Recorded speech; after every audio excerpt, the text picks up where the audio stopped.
सी की वजह से डी आ गई, और फिर डी को कोई रिप्लेस नहीं कर पाता, वो ए की वजह से बी आ गई, बी की वजह से सी आ गई, सी की वजह से डी आ गई। तो ये कौन सा सक्सेशन हुआ बेटा, कौन सा सक्सेशन हुआ? इस डायग्राम को पहचानो, मॉडल बताओ कौन सा है ये है फैसिलिटेशन मॉडल,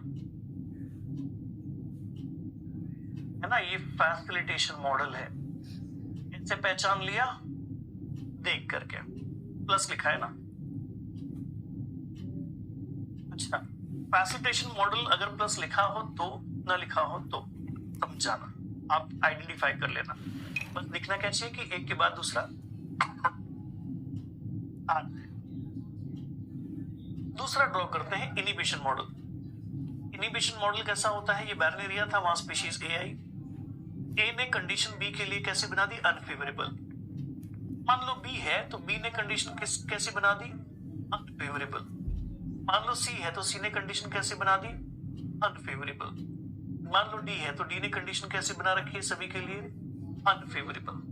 बाकी और कोई नहीं आ सकता। तो ये हो गया इनहिबिशन मॉडल।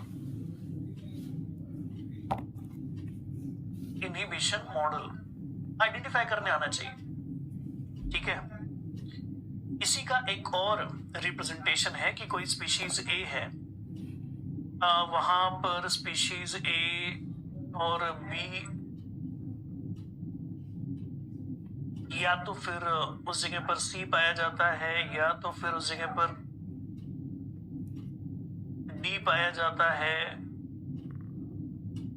ऐसे डबल साइडेड एरो लगे हुए हैं। तो क्या है कि भाई एक बार में एक ही स्पीशीज या तो बी होगी या तो ए होगा या तो सी होगी या तो डी होगी। ऐसे जो एरोज वाले होते हैं ना, ये भी एक प्रकार के इनिबिशन मॉडल ही है। क्यों? क्योंकि कह रहे हैं या तो ए होगा, और अगर ए है तो ए के अलावा और वहां कोई नहीं आएगा,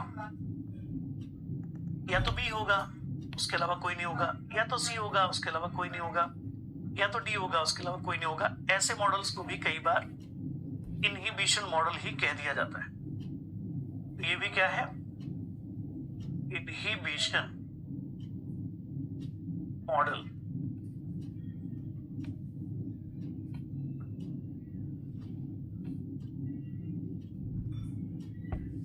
अब आते हैं टॉलरेंस मॉडल पर।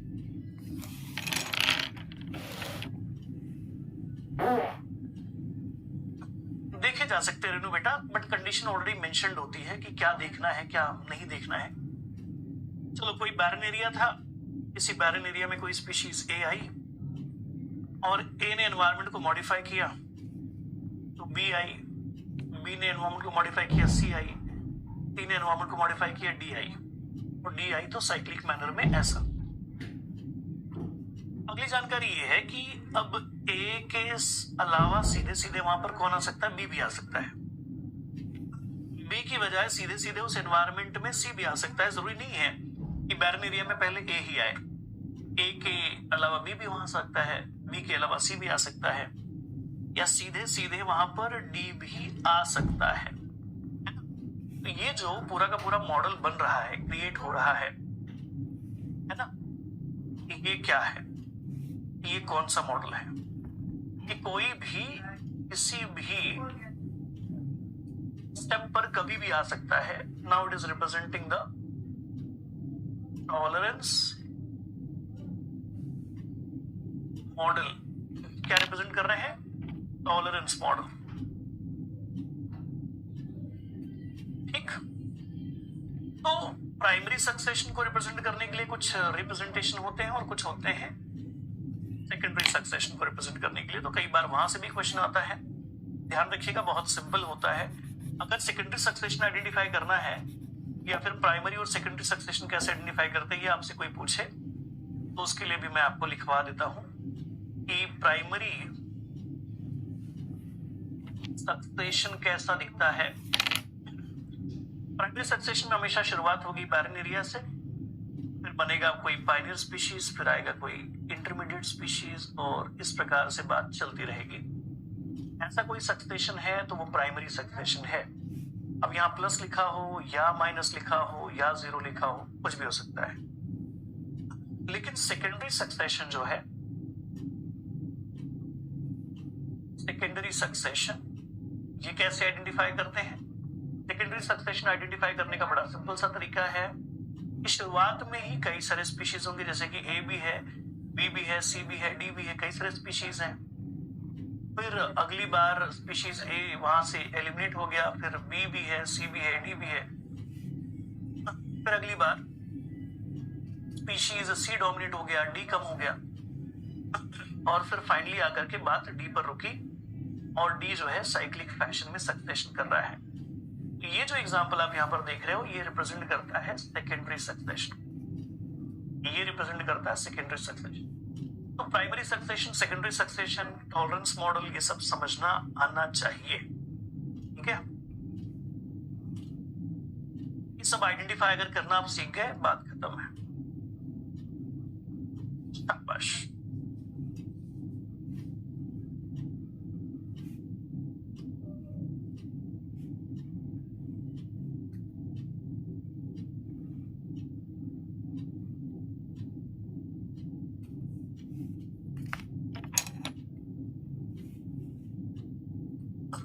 चलो,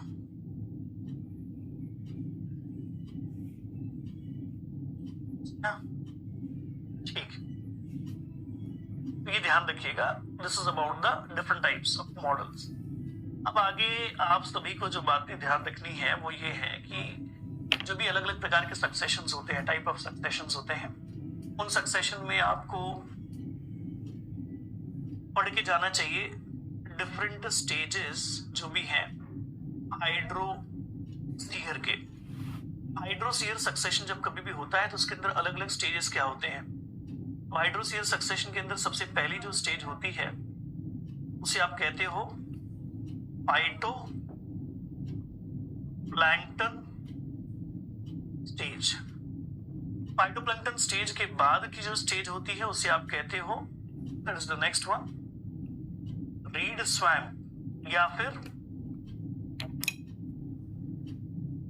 रूटेड सबमर्ज्ड स्टेज। ये सीक्वेंस याद रखना, मैं इसलिए लिखवा रहा हूं, बाकी और कुछ नहीं है। फिर थर्ड वाला आता है rooted floating stage, rooted floating stage. फिर नंबर 4 पर आता है रीड स्वैम्प स्टेज, ठीक है। नंबर 5 पर आता है सेड्स मिडो स्टेज। अब क्वेश्चन अगर आ गया तो शायद ये आपकी हेल्प कर दे, बाकी और इसका कोई फायदा नहीं है। अब मैं नहीं दिख रहा हूं, ओके आ गया, मैं आ गया, देखो आ गया। Number 6 Woodland stage, Woodland stage, ठीक है।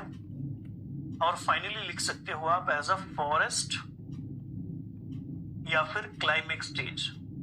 तो जब कभी भी आप ध्यान रखें कि हाइड्रोसीयर सक्सेशन की बात हो रही है, डिफरेंट स्टेजेस क्या होते हैं उसकी सीक्वेंस कई बार पूछ ली जा सकती है, तो ये ध्यान रखें। और ऐसे ही अगर लिथोसीयर सक्सेशन पूछा गया तो ये भी कई बार पूछ लिया जाता है, व्हाट आर द स्टेजेस। यहां सबसे पहली जो स्टेज होती है वो होती है क्रस्टोज लाइकेन वाली स्टेज। उसके बाद आती है फोलियोस लाइकेन वाली स्टेज। इसके बाद आती है मॉस स्टेज। उसके बाद आती है herb stage, herbaceous stage. Herbaceous stage के बाद आती है श्रब वाली स्टेज, और श्रब वाली स्टेज के बाद आती है फाइनली फॉरेस्ट स्टेज, जिसको आप क्लाइमेक्स कहते हो, है ना,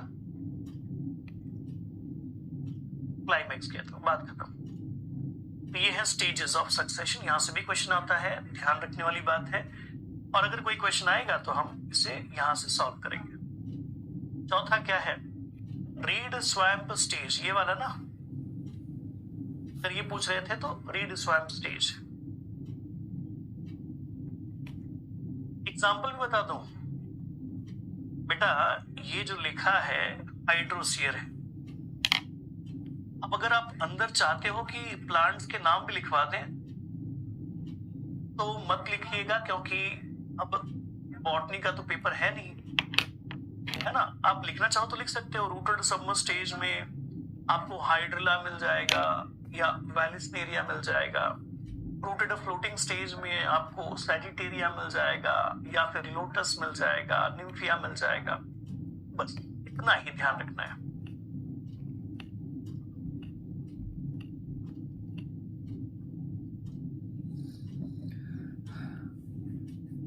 ठीक है, डन।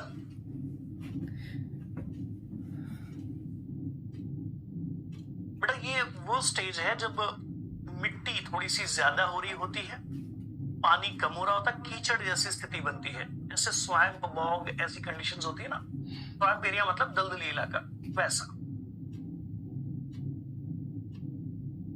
तो जब कभी भी इकोलॉजिकल सक्सेशन होता है तो हो सकता है कि कोई तालाब जहां पर प्रेजेंट हो, बनी बनाई तालाब, हो सकता है 1000 सालों में वो तालाब की जगह पर क्या बन जाए, जंगल बन जाए। ऐसी कोई सीक्वेंस है।